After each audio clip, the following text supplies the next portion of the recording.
Você encontrou? Juízes 14, a partir do versículo 5, diz assim a palavra do nosso Deus. Desceu, pois, com seu pai e sua mãe a Timna, e chegando às vinhas de Timna, eis que um leão novo, bramando, lhe saiu ao encontro. Então o Espírito do Senhor de tal maneira se apossou dele, que ele o rasgou como quem rasga um cabrito, sem nada ter nas mãos.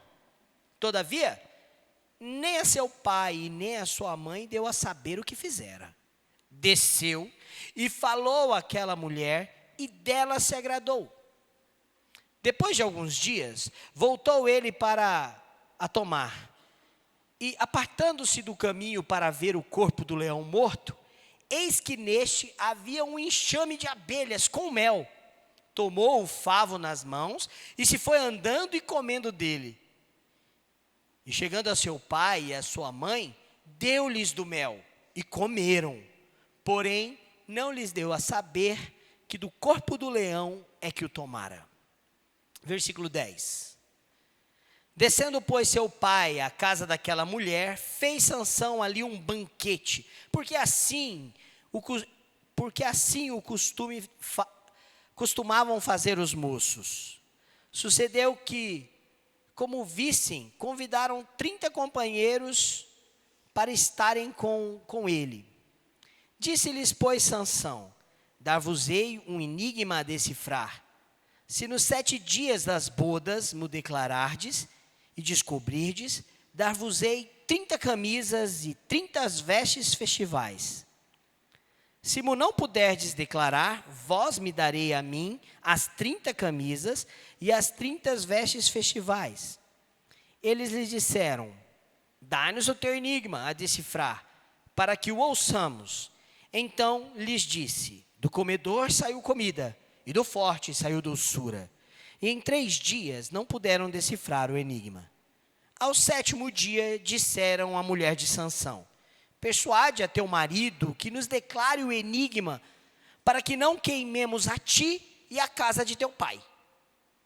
Convidaste-nos para nos apossardes do que é nosso. Não é assim? A mulher de Sansão chorou diante dele e disse: tão somente me aborreces e não me amas, pois deste os meus patrícios um enigma a decifrar e ainda não mo declaraste a mim. Ele lhe disse: nem ao meu pai nem à minha mãe o declarei, e tu declararia a ti?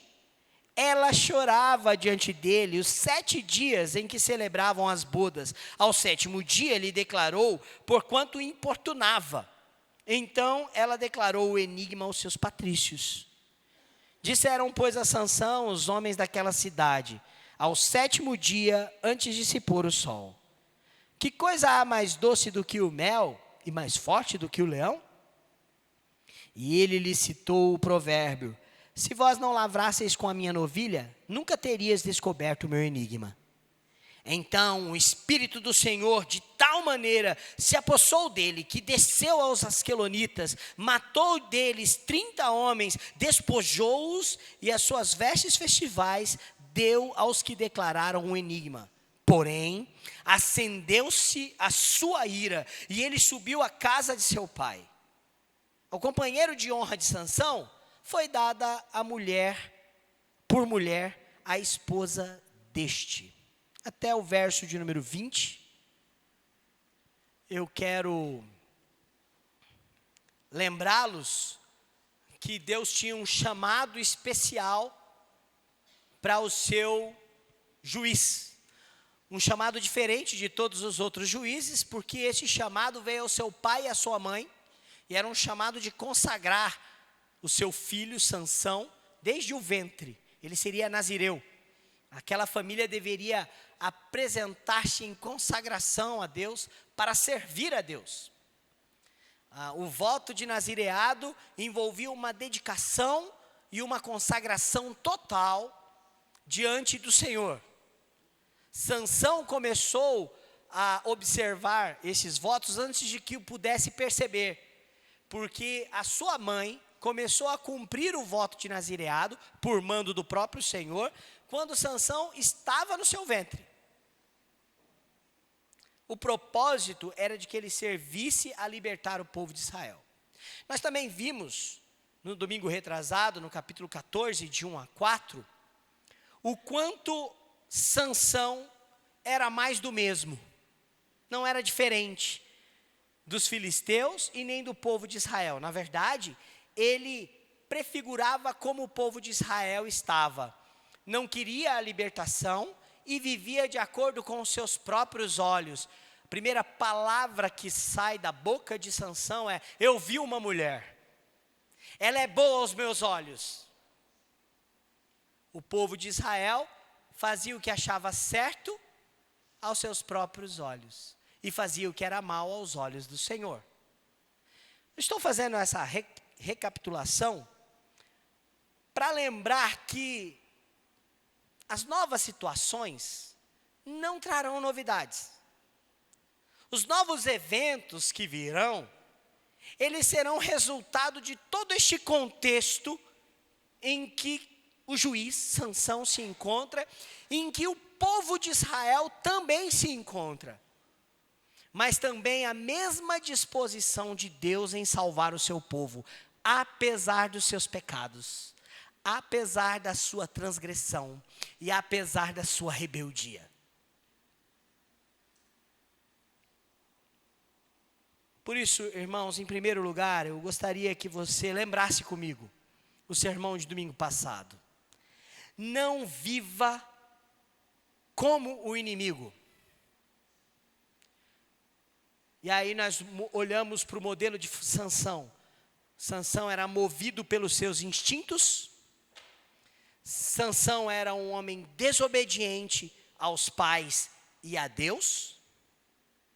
E Sansão menosprezava a aliança, o pacto com Deus.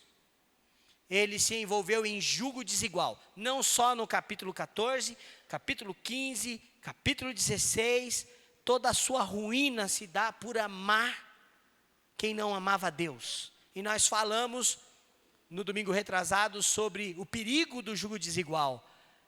Você estar sobre o mesmo jugo, andando em páreo com alguém que não quer andar com Deus, que não tem compromisso com Deus.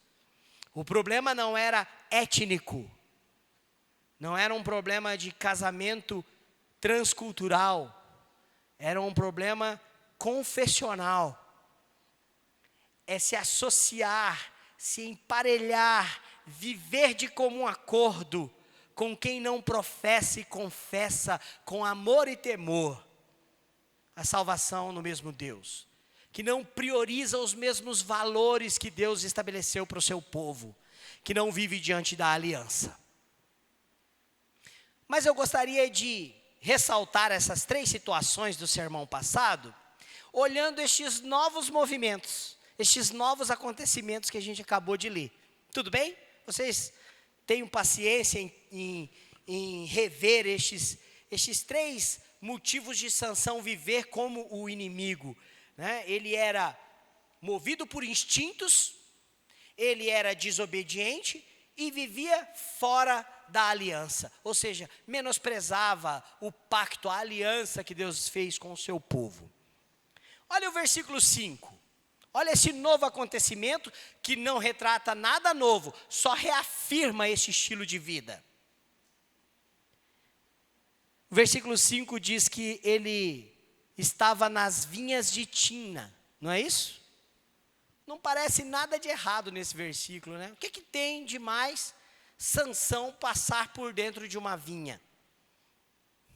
O que ele estava fazendo lá? Ele era nazireu. Você lembra qual é o pacto do nazireado? Ele não podia chupar nem uva. No livro de Deuteronômio, nem sequer comer uva passas. Natal para ele, não podia ter uva passas do arroz, da maionese, no salpicão. Né? No sorvete de passas ao rum, nem pensar para Sansão. O que ele está fazendo numa vinha? Ele está sendo movido a quebrar o seu voto. de consagração. Ele é alguém que menospreza o voto que ele tem, o chamado que ele tem de servir de uma maneira comprometida ao Senhor. Ele está numa vinha. Bom, eu ainda quero chamar a sua atenção para o versículo 6, que é interessante, a gente gosta dessa história. E no versículo 6, não, ainda é no versículo 5. No versículo 5 sai um leão novo, bramando contra ele. Eu gosto de assistir aqueles programas de sobrevivência no Discovery. E o que eu mais tenho pavor é daquele que o pessoal fica na África, pelado. Né? Já imaginou? Eu não ficaria pelado em lugar nenhum, fora da minha casa, quanto mais na África, com um leão. Já imaginou? Quem trouxe esse leão? Deus. E esse leão veio, partiu para cima de Sansão. Nós precisamos lembrar que nós estamos falando de um período da época do bronze, do livro de Juízes, em que o território de Canaã era muito diferente do território de Canaã no Novo Testamento. Ele era cheio de bosques. Você vai encontrar essa expressão, por exemplo, quando Deus chama Gideão a bosque, ele está num bosque de carvalhos. Há uma vida selvagem intensa nessa terra. Intensa, é um mundo primitivo ali. A gente precisa lembrar que foi Caleb e a sua família, Otiniel, o primeiro juiz, que derrota os gigantes. Um lugar bárbaro, digno de gibi do Conan. É neste mundo aqui que Sansão está. E Deus então traz um leão. E é interessante que no versículo 6, diz que ele rasgou o leão ao meio, como se rasga um cabrito com as mãos. Irmãos, eu preciso que você entenda uma coisa. Há um poder sobrenatural agindo em Sansão, porque o Espírito do Senhor veio sobre ele. Nenhum homem aqui comum conseguiria rasgar um cabrito com as mãos, quanto mais um leão. Eu já matei um cabrito, eu sei do que eu estou falando. É difícil. Sansão fez, rasgou, partiu este animal. O que isso tem a ver com esse viver como inimigo? Viver movido por instintos, em desobediência e fora da aliança com Deus. É que um nazireu não pode tocar num cadáver, nem de um animal.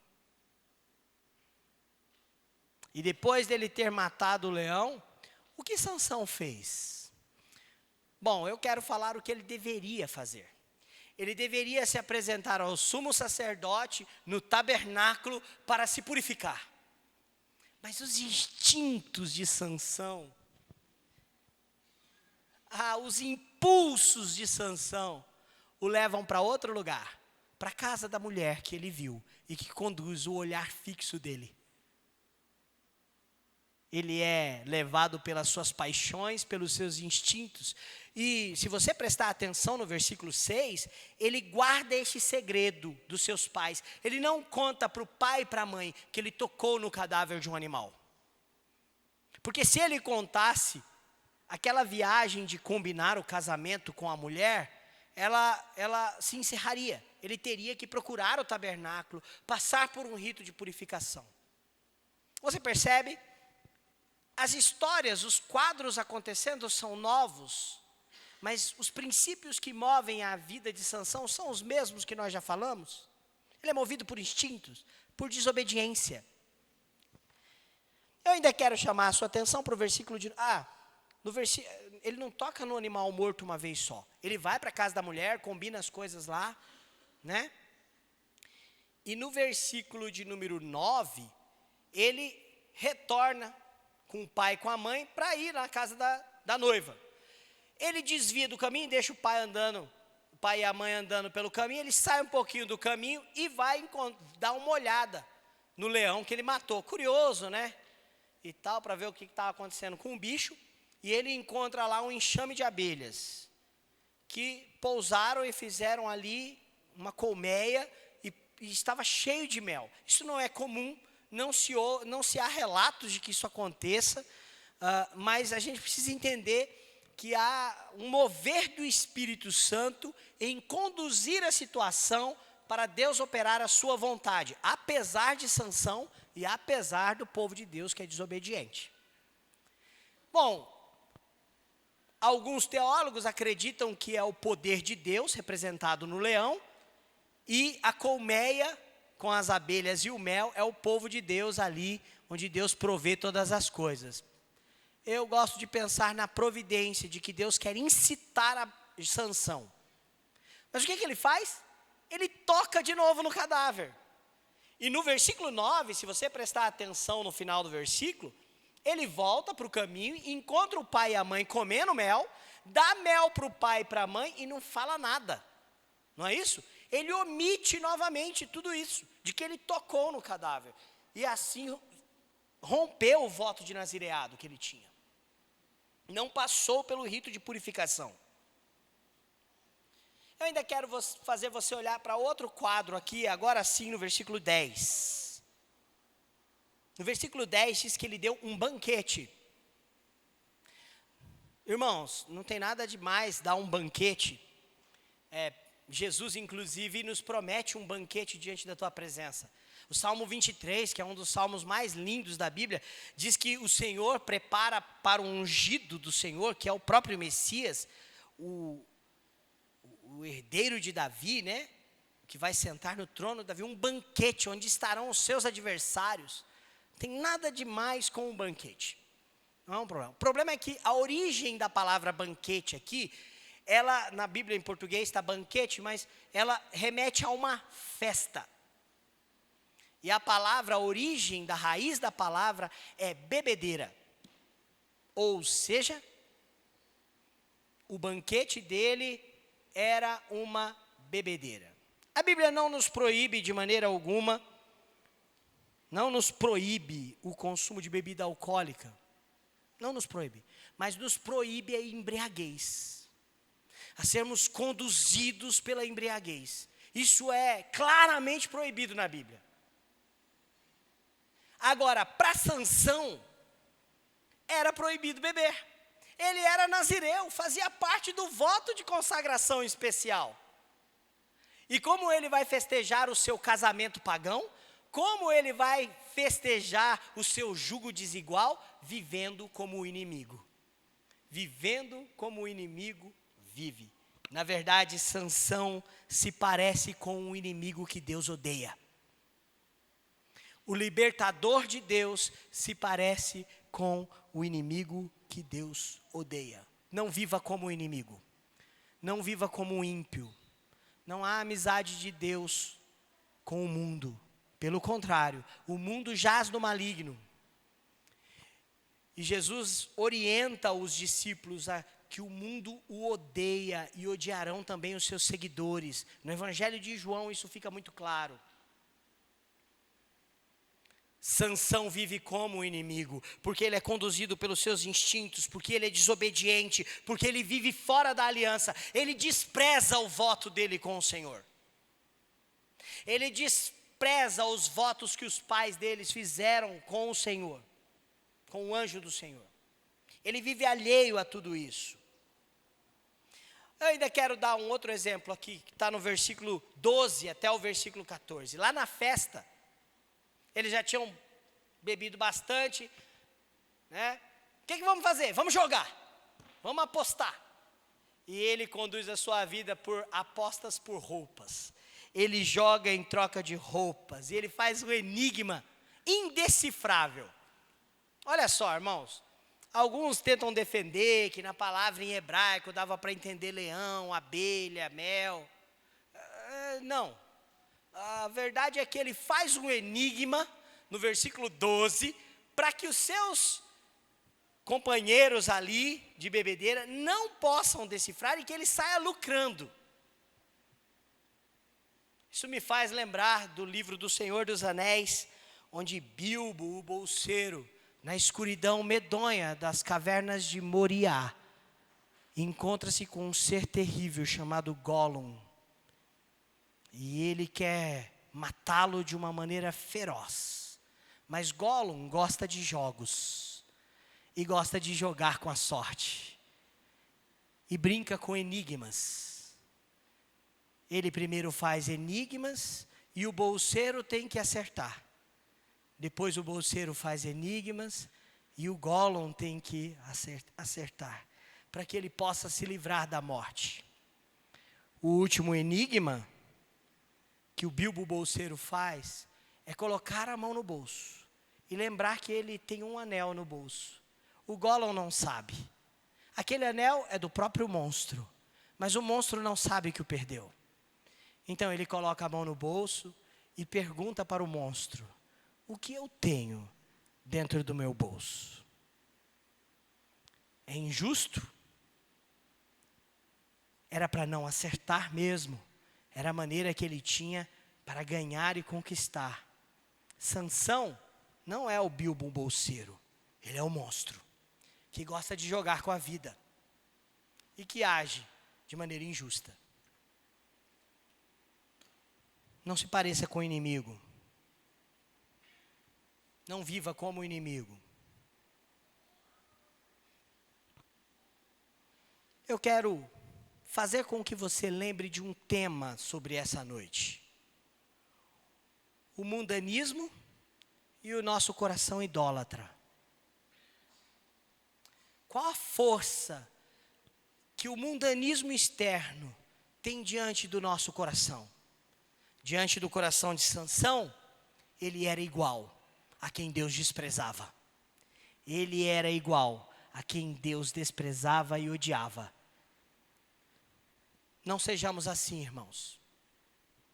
Segundo ponto deste nosso sermão é que não há novidade no mundo. O primeiro é que não viva como inimigo, movido por instintos, desobediente e fora da aliança, como nós vimos no sermão passado. Eu só coloquei os quadros novos do texto, para lembrar que isso é uma frequência na vida de Sansão e do povo de Deus. Ele representa o povo de Israel aqui.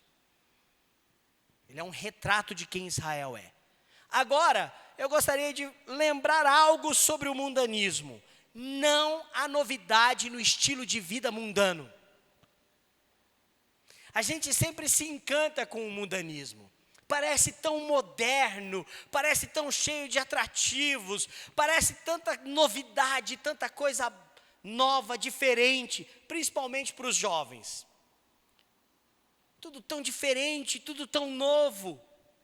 Mas a verdade, olhando para a história de Sansão, é que não há nenhum tipo de novidade ou inovação no mundanismo. Não há inovação. Vamos dar uma olhada em algumas sequências de atividades aqui. Versículo de número 7. Sansão topou com o leão, rasgou o leão no meio como se fosse um cabrito com as próprias mãos, mas não foi para o tabernáculo fazer a purificação. Antes ele foi para onde? Versículo 7. Dá uma olhada. Desceu e falou àquela mulher e dela se agradou. A expressão daquela mulher não é uma expressão comum utilizada no livro de Juízes para uma moça que iria se casar. Não é a expressão moça. Provavelmente é uma mulher madura. Provavelmente é uma mulher que tem uma vida sexual ativa. E pelo costume da terra de Canaã, havia um estilo de vida de casamento aberto, onde o marido ele era um visitante, ele não precisava morar com ela. Ele não precisava partilhar do mesmo teto. Ele visitava essa mulher e lhe trazia presentes. E isso vai ficar claro com os outros casamentos de Sansão, e inclusive com um relato aqui, logo depois que ele volta para a casa do pai dele injuriado. O que eu quero dizer? Há um relacionamento de vida aberto, de casamento aberto, de relacionamento aberto. O paganismo promete tanta novidade, mas é sempre tão igual. É tudo sempre tão igual. É por isso que o escritor de Hebreus, o mesmo escritor de Hebreus, que no capítulo 11 fala dos heróis da fé e cita Sansão como um dos heróis da fé, quando ele conclui o versículo 11, logo no capítulo 12 ele diz assim: desembaraçando de todo peso que o pecado tenazmente nos assedia. É um embaraço cíclico, não há novidade. Versículo 10 novamente. Versículo 10. Eu não citei isso, né? Mas lá no relacionamento aberto, se você for para o capítulo 15, isso vai ficar bem claro, olha. Passado algum tempo, versículo 1. Nos dias da ceifa do trigo, Sansão, levando um cabrito, foi visitar sua mulher, pois dizia: entrarei na câmara da minha esposa. Era costume, olha, o cara não morava com a mulher, ele desfrutava sexualmente ali dela, os dois uns dos outros, e ele levava presente. Toda vez que ia, levava presente. Versículo 10. Lembra do banquete que está aí na Bíblia em português, e que a raiz da palavra é bebedeira? Uma festa de bebedeira?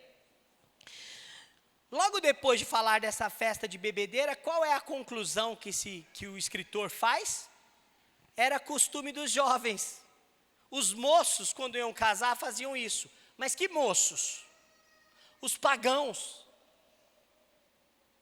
Meu irmão, não há novidade hoje. Eu sou pastor, eu faço casamento, bastante. Só não faço mais casamento porque eu falo não. O povo gosta que eu faço casamento. Acho que é porque eu sou rápido. Verdade, eu faço casamento em 30 minutos, tudo. E aí, sou convidado para bastante casamento. Mas que tristeza é quando você participa de uma festa de casamento de cristãos, e esta festa e essa celebração se parece com a festa e o casamento dos ímpios.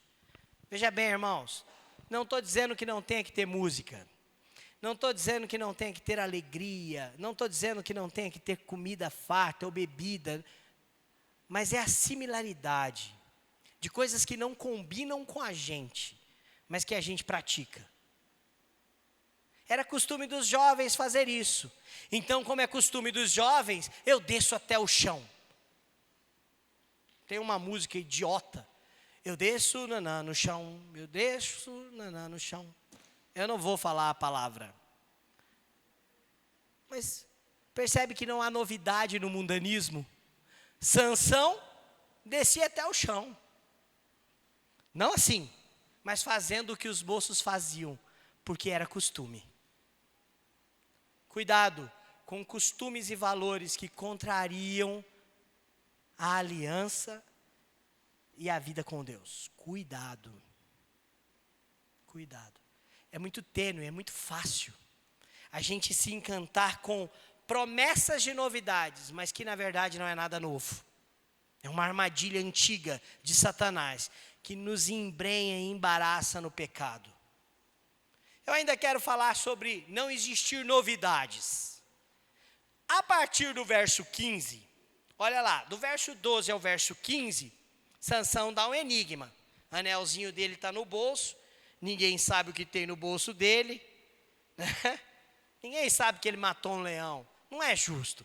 Não é para ninguém saber, é para ele ganhar a aposta mesmo. Só que quem ele pensa que é amigo dele, quem ele pensa que é parça dele está lá naquela celebração, na verdade é o inimigo. E há inimizade e traição no mundo. A partir do versículo 15, isso fica muito claro, porque eles chegam para a esposa de Sansão, uma conterrânea deles, alguém que é patrícia deles, mora na mesma terra, e eles ameaçam aquela moça, aquela mulher, e ameaçam o seu pai. Nós vamos tocar o terror aqui, vamos pôr fogo na sua casa, e vamos queimar você e o seu pai dentro dela.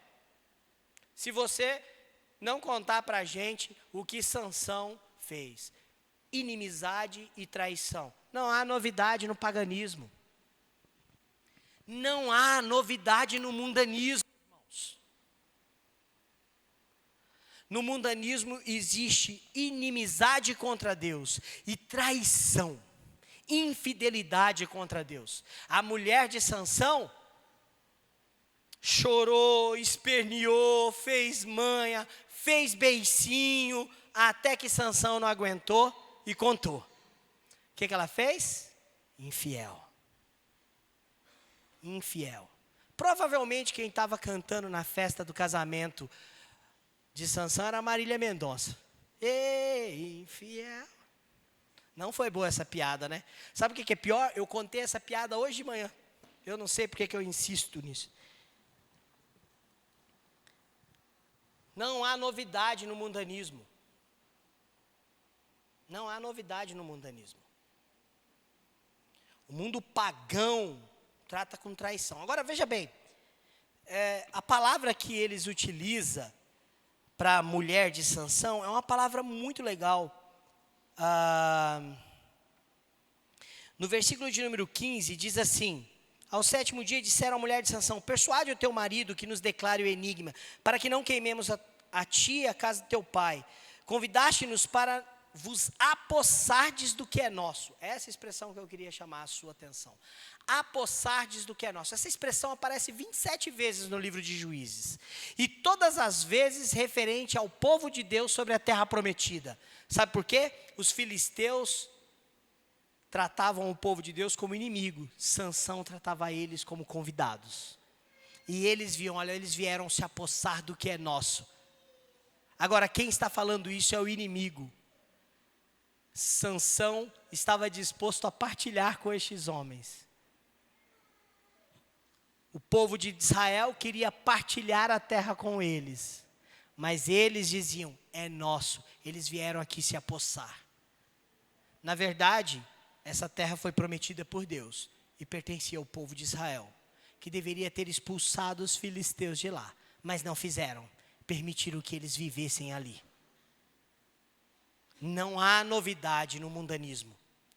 Ele é atraente, ele promete, mas ele é mentiroso, ele é cíclico. Terceira e última característica que eu gostaria de falar do mundanismo e do nosso coração idólatra é que Deus trabalha por meio de pecadores. Aleluia, louvado seja Deus. A história de Sansão nos deixa um pouco deprimidos. Parece que não dá para pregar coisa boa. E eu entendo essa crise. Uma vez eu ouvi um sermão sobre Sansão no livro de Juízes. E o pregador falava, nós também temos que matar o nosso leão. Porque o Espírito de Deus está sobre você, você vai matar os leões. E você vai destruir os inimigos. Embora isso seja muito gostoso de ouvir, irmãos, e eu gostaria de matar todos os leões inimigos, assim, no sentido metafórico da palavra, né? Mas não é isso que a Bíblia está dizendo. Não há nada de bom em Sansão. Há um estado de miséria. Não há nada de bom no povo de Israel nesse período. Eles estão em estado de miséria e vivendo como inimigo. E mais, encantados com o estilo de vida do mundanismo, que para eles parecem novidade, mas que na verdade é tudo coisa velha, sem novidade, um laço para que eles caiam na armadilha do pecado. Qual é a coisa boa dessa história? É o Deus que salva. Na história de Sansão, Deus é o agente principal para salvar. Na história de Sansão, o juiz libertador, Deus é o agente principal que gera a libertação. Apesar do pecado, apesar da transgressão e apesar da rebeldia do povo, é Deus quem salva. Olhando para o Novo Testamento, o quadro não mudou. Romanos capítulo 5 diz que Deus prova o seu amor para conosco pelo fato de ter Cristo morrido por nós quando ainda éramos inimigos, pecadores e transgressores. Colossenses capítulo 1 diz que Ele nos tirou, nos transportou de um império de trevas e nos colocou num outro império de luz do Filho do seu amor. O fato, meu irmão e irmã, é que o agente principal que liberta o seu povo não é Sansão, não é o povo de Israel, é o próprio Deus. Como isso está retratado, meu Deus, como isso está dito aqui na narrativa. Você pode ver comigo o capítulo 13, que a gente já leu, versículo 25. Lembra? O menino Sansão nasceu, e olha qual o relato do começo da história de Sansão. E o Espírito do Senhor passou a incitá-lo. Aqui, o verbo incitar é um verbo violento, provocá-lo. Porque lembra, Sansão representa o povo pecaminoso, o povo rebelde. Mas Deus incita, leva, o Espírito de Deus conduz todas as coisas para que a libertação aconteça, apesar de Sansão. Versículo 4, o pai e a mãe de Sansão estão tristes, porque o filho escolheu casar em julgo desigual. Versículo 4, mas o pai e a mãe não sabiam, do capítulo 14, não sabiam que isto vinha do Senhor. Isto vinha do Senhor. Versículo 6, o Espírito do Senhor de tal maneira se apoderou dele, e ele rasgou o leão no meio. Versículo de número 19.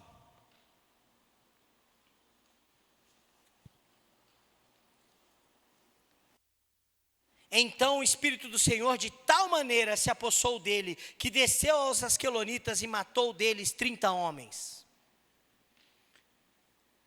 O Espírito do Senhor agiu para libertar. Apesar de Sansão, Deus está envolvido, não com o pecado de Sansão, não com o estilo de vida dele. Deus está envolvido em, apesar da vida pecaminosa dele e de situações pecaminosas, salvar e livrar o seu povo, porque Deus é Deus e Ele salva o pecador, e Ele faz isso por iniciativa dEle, por vontade dEle e por graça dEle. O livro de Juízes, assim como toda a Bíblia, é uma história de graça e de misericórdia. É uma história de graça imerecida e de misericórdia imerecida, dada por Deus ao seu povo. Eles não merecem, mas Deus o dá. Eles não fazem, mas Deus incita. E Deus liberta o seu povo. De que maneira?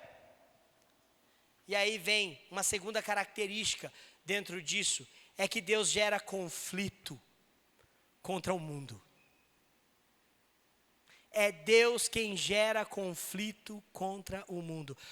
Presta atenção. Qual é a primeira palavra que Sansão fala no livro? Eu vi uma mulher, gostei dela. Aos meus olhos ela é perfeita. O que Deus tira de Sansão com a história do leão, o enigma, a traição? Deus está incitando todas as coisas, todas as circunstâncias. Qual é a primeira coisa que Sansão perde? A mulher que ele viu e que era boa aos seus olhos. Em outras palavras, Deus tira o ídolo de Sansão. Deus gera conflito para tirar do nosso coração a idolatria. E o primeiro conflito que ele faz é da carne contra o espírito. Ei, você sabe quando a Bíblia manda a gente agir com violência? Colossenses 3, versículo 5. Fazei, pois, morrer a vossa natureza terrena. A ideia de fazer morrer é uma ideia violenta. Matem a vossa natureza carnal e pecaminosa. Faça ela morrer. É Deus quem gera o conflito. O Espírito do Senhor gera conflito entre Sansão e os pagãos. Gera conflito entre eles e os filisteus. Sansão não queria conflito com eles. Sansão não queria. Sansão queria amizade, queria julgo igual ou desigual com eles. Mas é Deus quem provoca todas as circunstâncias. Inclusive, Ele usa o temperamento, os instintos, a desobediência de Sansão, a violência de Sansão, para gerar conflito entre os filisteus. É Deus quem gera conflito de Sansão com os filisteus. É Deus quem gera conflito do mundo com a igreja. E é Deus quem gera conflito da carne contra o espírito. Para quê? para que sejamos libertos da idolatria do nosso coração. E quem nos garante tudo isso? O Deus que salva. Quem opera tudo isso? O Deus que por iniciativa própria se entregou aos inimigos. O Deus que por iniciativa própria morreu por aqueles a quem ele não tinha amizade. Éramos inimigos de Deus. E Romanos diz que ele fez a paz com Deus, nos justificando em Cristo. Justificados, pois, temos paz para com Deus, através de Jesus. Jesus Cristo é o grande libertador. E ele nos convida a uma vida longe do mundo, rompendo com o pecado.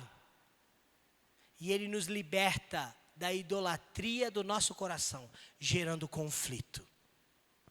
Ei, preste atenção. Se você pensa que Jesus veio trazer paz da igreja para com o mundo pagão, com este século, você está enganado. Jesus mesmo diz: eu não vim trazer paz, eu vim trazer conflito. Não há como estar ligado em amizade com o mundo longe de Deus. E Ele o fará para livrar o seu povo da idolatria do seu coração. Que o relacionamento com Cristo Jesus, meu irmão, gere conflito. Todas as vezes que o ídolo do nosso coração esteja nos conduzindo a uma vida longe e distante de Deus. Olá pessoal, espero que vocês tenham gostado do nosso vídeo. E se você deseja continuar acompanhando as exposições bíblicas do sermão da nossa igreja, se inscreva no canal. Toque o sininho para você receber as notificações dos novos vídeos. Eu te peço mais uma coisa, ajude-nos a compartilhar esse ministério nas redes sociais para os seus amigos e para as pessoas que você deseja alcançar com essa palavra. Que Deus te abençoe muito e obrigado.